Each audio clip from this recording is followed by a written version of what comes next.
Petit Jean, le cocher, le chat et le souriceau.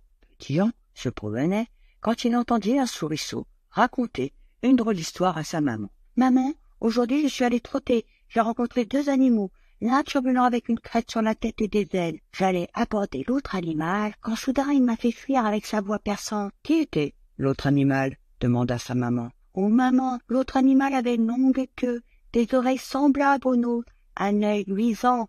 Il me paraissait si sympathique. » Sa maman le regarda et lui dit « Le premier animal est un jeune coq inoffensif pour toi. L'autre, un chat, qui se sert de souris comme repas. Mon fils, sans l'intervention du jeune coq, tu aurais servi de dîner au chat. Garde-toi, tant que tu vivras, de juger les gens sur leur apparence. En apprenant à les connaître, tu pourrais être surpris. » Petit Jean, ayant tout entendu, comprit qu'il ne fallait pas juger les gens sur leur allure, leur façon d'être, mais essayer d'en savoir plus sur eux, et ainsi, parfois, de leur découvrir des qualités dont on ne se doutait pas. Et c'est ainsi que des années plus tard, Petit Jean écrivit ceci: le cocher, le chat et le souriceau.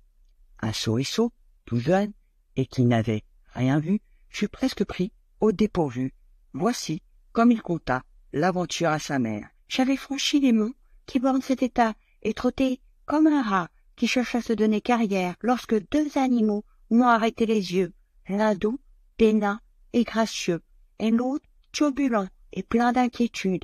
Il a la voix perçante et rude, sur la tête un morceau de chair, une sorte de bras dont il s'élève en l'air, comme pour prendre sa volée, la queue en panache étalée. » Or, c'était un cocher dont notre souriceau fit à sa mère le tableau. « Comme d'un animal venu de l'Amérique, il se battait, dit-il, les flancs avec ses bras, faisant tel bruit et tel fracas, que moi, qui, grâce au Dieu de courage me pique, en ai pris la fuite de peur, le maudissant de très bon cœur.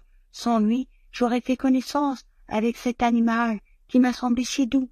Il est velouté comme nous, marqueté, longue queue, une humble contenance, un modeste regard, et pourtant l'œil luisant. Je crois fort sympathisant avec messieurs les rats, car il a des oreilles en figure aux nôtres pareilles.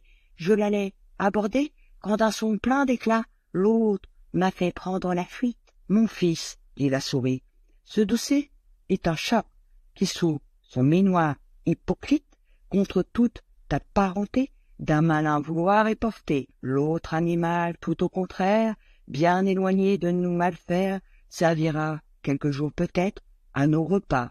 Quant au chat, c'est sur nous qu'il fonde sa cuisine. Garde-toi, tant que tu vivras, de juger des gens sur la mine. » Et Petit Jean, devenu grand, signa Jean de La Fontaine.